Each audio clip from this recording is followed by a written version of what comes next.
11th exam complete ஆயிடுச்சு. So வெக்கேஷன்லாம் முடிஞ்சிருக்கும். 12th நிறைய ஸ்கூல்ல ஸ்டார்ட் பண்ணிட்டாங்க. இன்னும் நிறைய ஸ்கூல்ல ஸ்டார்ட் பண்ணல.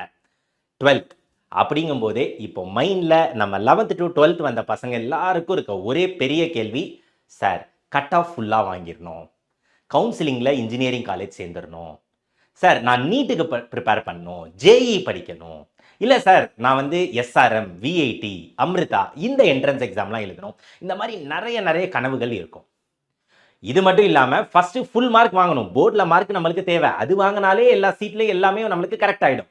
அப்போது அதுக்கு நம்ம என்ன பண்ணியிருப்போம், நம்ம சீனியர் அக்கா அண்ணா கிட்ட கேட்டு இம்பார்ட்டன்ட் கொஷின், அவங்க நோட்ஸு எல்லாமே வாங்கி வச்சுருப்போம். இருந்தாலும் படிக்க ஸ்டார்ட் பண்ணோம் அப்படின்னா கஷ்டம் தானே. எதனால? நம்ம இன்ட்ரெஸ்டோட படிக்கலை அப்படின்றதெல்லாம் கிடையாது.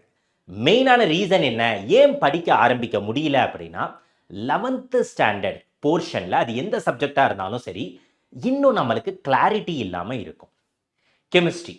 கெமிஸ்ட்ரியை பொறுத்த வரைக்கும் 11th ஸ்டாண்டர்டில் ஆர்கானிக் கெமிஸ்ட்ரி ரொம்ப முக்கியம். அதில் எனக்கு ஒரு காம்பவுண்டுக்கு நேம் வைக்க தெரில, ஐயூபிஎஸ்சி நாமன்கிளேச்சர்லாம் வைக்க தெரில அப்படின்னா நம்மளால் 12th அதை பேஸ் பண்ணி வர சாப்டர்ஸ் எல்லாம் படித்து மார்க் ஸ்கோர் பண்ண முடியுமா? டவுட். அப்போது இதுக்கு நம்மளுக்கு ஒரு சப்போர்ட் தேவை. ஸோ இந்த வீடியோ உங்களுக்காக. மெயினாக இப்போ 12th ஆரம்பிக்க போகுது. ஸ்கூல் ஓப்பன் பண்ணியிருப்பாங்க, இல்லை இனிமேல் ஆரம்பிப்பாங்க. அப்போது எப்படி நான் படிக்கணும் சார், எப்படி நான் அப்ரோச் பண்ணணும், அதை தான் ரொம்ப டீட்டெயிலாக சொல்ல போகிறேன். கடைசி வரைக்கும் கவனமாக கேளுங்க. உங்களுக்கு கெமிஸ்ட்ரியை பற்றி ஒரு கம்ப்ளீட் நாலேஜ் கிடைக்கிறது மட்டும் இல்லாமல் ஈஸியாக உங்கள் ஒவ்வொருத்தர்னாலையும் ஃபுல் மார்க் ஸ்கோர் பண்ண முடியும் கெமிஸ்ட்ரியில். ஸோ பார்த்துருவோமா? நான் சொன்ன மாதிரியே பப்ளிக் எக்ஸாம் அப்படிங்கும்போது இந்த விஷயங்கள் எல்லாமே நம்ம மைண்டில் ஓடிட்டு தான் இருக்கும், மண்டைக்குள்ளே அப்படியே ஓடிக்கிட்டே இருக்கும் சரன்னு. ஆனால் என்ன பண்ணுறது, கரெக்டாக எனக்கு ஒரு கைடன்ஸ் வேணும், உண்மைதானே? சரி, இப்போது ஃபஸ்ட்டு ஏப்ரல் மந்தில் இப்போ நம்ம இருக்கோம். நம்மளுக்கு அடுத்த வருஷம் மார்ச்சில் நம்மளுக்கு போர்டு எக்ஸாம் வந்துடும். இப்போ இதில் நம்ம 11th படிக்கணும், 12th படிக்கணும். ஏன் சார் 11th படிக்கணும்? 11th தான் நம்மளுக்கு 12th தேவையான எல்லா பேசிக்குமே இருக்குது. அப்போது ஏப்ரல்லேருந்து ஜூலை மாதம் வரைக்கும் நம்ம என்ன பண்ணணும் அப்படின்னா, அது வந்து ஃபவுண்டேஷன் பில்டிங் ஃபேஸ் அப்படின்னு சொல்லுவேன். அதாவது 11th புரியாமல் இருக்க கான்செப்டு அதெல்லாம் மட்டும் என்ன பண்ணுவோம், டிஸ்கஸ் பண்ணி கிளியர் பண்ணிவிட்டு 12th கிளாஸில் என்னென்ன பேசிக்ஸ் தேவையோ அதை படிக்கிறோம். இப்போ 11th புரியாத டாப்பிக்கு 12th இருக்க பேஸ், அதை தான் மொத்தமாக என்னன்னு சொல்லுவோம், பிரிட்ஜ் கோர்ஸ். நம்மளும் பிரிட்ஜ் கோர்ஸ் ஆக்சுவலாக லான்ச் பண்ணியிருக்கோம் நேத்தி. ஸோ கிளாஸஸ் ஸ்டார்ட் ஆக போது அதை யூஸ் பண்ணிக்கங்க, ஃப்ரீ தான். அப்போ ஜூலை வரைக்கும் நம்மளுக்கு இப்படி ஒரு கிளாரிட்டி இருக்கும். அப்போ 11th படிச்சிருவோம், 12th ஸ்டாண்டர்டில் இருக்க போர்ஷன்ஸும் கரெக்டாக ஃபண்டமெண்டல்ஸ்லேருந்து படிக்க ஆரம்பிப்போம். எதுக்கு ஃபண்டமெண்டல்ஸ்லாம் படிக்கணும் சார்? நான் புக் பேக் கொஸ்டின் மட்டும் படிச்சுட்டு போயிடுறேன். புக் இன்சைட்லேருந்தும் நம்மளுக்கு என்ன பண்ணுவாங்க, எம்சிக்யூ கொஸ்டின் கேட்பாங்க. அது உங்கள் எல்லாருக்குமே தெரியும், இந்நேரம் உங்கள் சீனியர்ஸுமே சொல்லியிருப்பாங்க.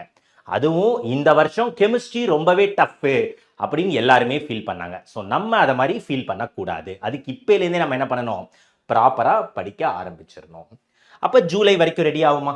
ஜூலைலேருந்து டிசம்பர் வரைக்கும் நம்ம என்ன பண்ணணும்னா பவர் ஃபேஸ், கிளாஸ் 12 சிலபஸை கம்ப்ளீட்டாக அடித்து நொறுக்கிடணும். இங்கே இந்த அடுத்து வரப்போகிற 3 மாதம் நம்ம என்ன பண்ணுறோம், ஃபவுண்டேஷனை கிளியர் பண்ணுறோம். கிளாஸ் 12 என்னென்ன பேசிக் தேவையோ எனக்கு எல்லாம் புரிஞ்சிடும். 11th நம்ம விட்ட பாடத்தையும் படிச்சிடுறோம் பிரிட்ஜ் கோர்ஸில். அப்போது அடுத்து டிசம்பர் வரைக்கும் நம்மளால் ஈஸியாக ஸ்கூலில் என்ன நடக்குது அதுக்கேற்ற மாதிரியே நம்மளும் கரெக்டாக இந்த பேசிக்ஸ் எல்லாம் யூஸ் பண்ணி படித்தோன்னா நம்ம என்ன பண்ணலாம், 100% ரெடி ஆயிடலாம். அப்போ ஸ்கூலில் என்ன நடக்குதோ அதை பேஸ் பண்ணி நம்ம ப்ரிப்பேர் பண்ணிட்டே வரோம். Quarterly, half yearly, mid term எல்லாமே வரும். அப்போ எல்லாத்தையுமே ஃபோக்கஸ் பண்ணி படிக்கிறோன்னா எப்படி படிக்கணும்னா, important book back question, book back மட்டும் இல்லாமல் புக் இன்சைட்லையும் படிக்கணும்.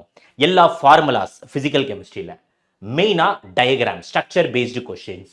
அதுக்கு அடுத்தது மைண்ட் மேப். ஏன்னா லாஸ்ட் மினிட்ல ரிவிஷன் பண்ண மைண்ட் மேப் முக்கியம். இன்ஆர்கானிக் கெமிஸ்ட்ரினா எக்ஸப்ஷன் தானே, அதுலலாம் அந்த ட்ரெண்டு அதெல்லாம் ஞாபகம் வச்சுக்க கஷ்டமாக இருக்கும். அதுக்கெல்லாம் நம்ம என்ன பண்ணணும், மைண்ட் மேப். அப்போ இப்படி நம்ம ப்ரிப்பேர் பண்ணிகிட்டே வந்தோம்னா டிசம்பரில் நம்ம ரெடி ஆகிடுவோம் 100% போர்டு எக்ஸாமை ஃபேஸ் பண்ணுறதுக்கு, அதுக்கப்புறம் வரப்போகிற காம்படிட்டிவ் எக்ஸாமுக்குமே.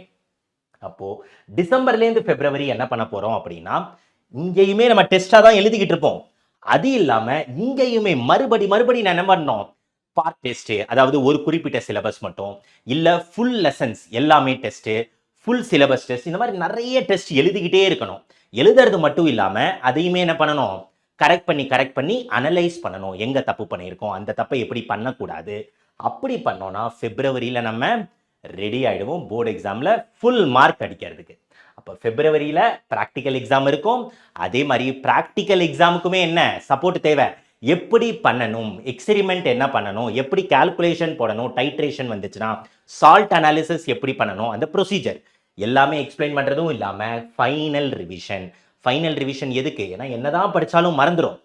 கெமிஸ்ட்ரின்றது அப்படியே எவாப்ரேட் ஆகிட்டு இருக்க சப்ஜெக்ட் தான். நம்ம கரெக்டாக ரிவைஸ் பண்ணிகிட்டே வந்தோன்னா ஃபைனல் மார்ச் எக்ஸாமில் உங்கள் எல்லாருனாலையும், இது நான் கெமிஸ்ட்ரிக்கு மட்டும் சொல்லலை, எல்லா சப்ஜெக்ட்டுமே பொருந்தும், கண்டிப்பாக உங்கள் எல்லாருனாலையும் ஃபுல் மார்க் போர்டு எக்ஸாமில் எடுத்து கட் ஆஃபுமே ஃபுல்லாக வாங்க முடியும். ஸோ ஏபிசி கொஷின் அட்டன் பண்ணுறது, அதுக்கெல்லாம் மெயின் ஃபவுண்டேஷன் எங்கே இருக்குது, பிரிட்ஜ் கோர்ஸ், அதுக்கப்புறம் இதில் இருக்குது. இப்போ பசங்களுக்கு ஒரு டவுட் வரும், சார் சூப்பர் சார், நீங்கள் சொல்கிறத நான் ஃபாலோ பண்ண ஆரம்பிக்கிறேன், இப்போ ஏப்ரல்லேருந்து அடுத்து மார்ச் வரைக்கும் இதான் என் ஸ்கெடியூல் அப்படின்னு நீங்கள் ஏன் கூட ட்ராவல் பண்ண ரெடி ஆகிட்டீங்க அப்படின்னா, நான் ரெடி உங்கள் கூட ட்ராவல் பண்ணேன். எதுவுமே படிக்கலைனாலும் பரவாயில்ல, 11th நம்ம 12th ஃபஸ்ட் டேலேருந்து என்ன பண்ண போகிறோம், நானுமே உங்கள் கூட ட்ராவல் பண்ணுறேன்.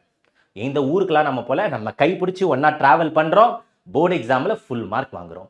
அதுக்கு ரெடியா இல்லையா அப்படின்னு கமெண்ட் செக்ஷனில் கமெண்ட் பண்ணுங்கள். இப்போ நான் ரெடி சார் அப்படின்னா ரொம்ப சிம்பிள் விஷயம். இது எல்லாம் நம்ம எப்படி பண்ணுறது? எஸ், அதுக்கு நம்மளுக்கு ஒரு ப்ராப்பர் பேட்ச் தேவை, கரெக்டாக? ஸோ இதுக்காக எடுத்துகிட்டு வந்த பேட்ச் தான் என்னது, அமரன் 2027 பேட்ச். ஸோ இன்னும் பேட்ச்சில் என்ரோல் பண்ணலைன்னா ஃபஸ்ட்டு என்ரோல் ஆகிடுங்க. அதுக்கு ஏற்ற லிங்க்கு என்னென்ன தேவையோ எல்லாமே கீழே டிஸ்கிரிப்ஷனில் கொடுத்துருப்பாங்க. ஸோ ஆப்பர்ச்சுனிட்டியை விட்டுறாதீங்க, யூட்டிலைஸ் பண்ணுங்கள். ஸோ இது எல்லாமே ஏன்னா தனியாக உட்காந்து இதுதான் இம்பார்ட்டண்ட் அப்படின்லாம் நம்ம பண்ண முடியாது. நான் உங்கள் கூட ஏப்ரல் மாதத்துலேருந்து போர்டு எக்ஸாம் வரைக்கும் ட்ராவல் பண்ணி, போர்டில் மட்டும் நம்ம சென்டம் அடிக்க போகிறதில்ல, அது இல்லாமல் மற்ற எக்ஸாம்ஸ் நான் சொன்னேன்ல, நீட்டு, ஜேஇ, எஸ்ஆர்எம், விஐடி, ஏஐட்ரிபிள் எதுவாக இருந்தாலும் சரி, எல்லாமே நான் உங்கள் கூட ட்ராவல் பண்ண போகிறேன். நம்ம எல்லா எக்ஸாமையும் கிளியர் பண்ணுறோம். மெயினாக கெமிஸ்ட்ரியில் என்ன பண்ணுறோம், ஃபுல் மார்க் எடுக்கிறோம். ஓகேவா? ஸோ கிளாஸில் இதோட மீட் பண்ணுறேன். இன்னும் யாராவது என்ரோல் பண்ணாமல் இருந்தீங்கன்னா மறக்காமல் என்ரோல் பண்ணிடுங்க நம்ம அமரன் பேட்ச் 2027ல். ஓகே, ஏதாவது டவுட்ஸ் இருந்தாலும் கமெண்ட் செக்ஷனில் கமெண்ட் பண்ணுங்கள், நான் பர்சனலாக பார்த்து கண்டிப்பாக ரெஸ்பாண்ட் பண்ணுறேன். டேக் கேர், பை பை, கிளாஸில் மீட் பண்ணுவோம்.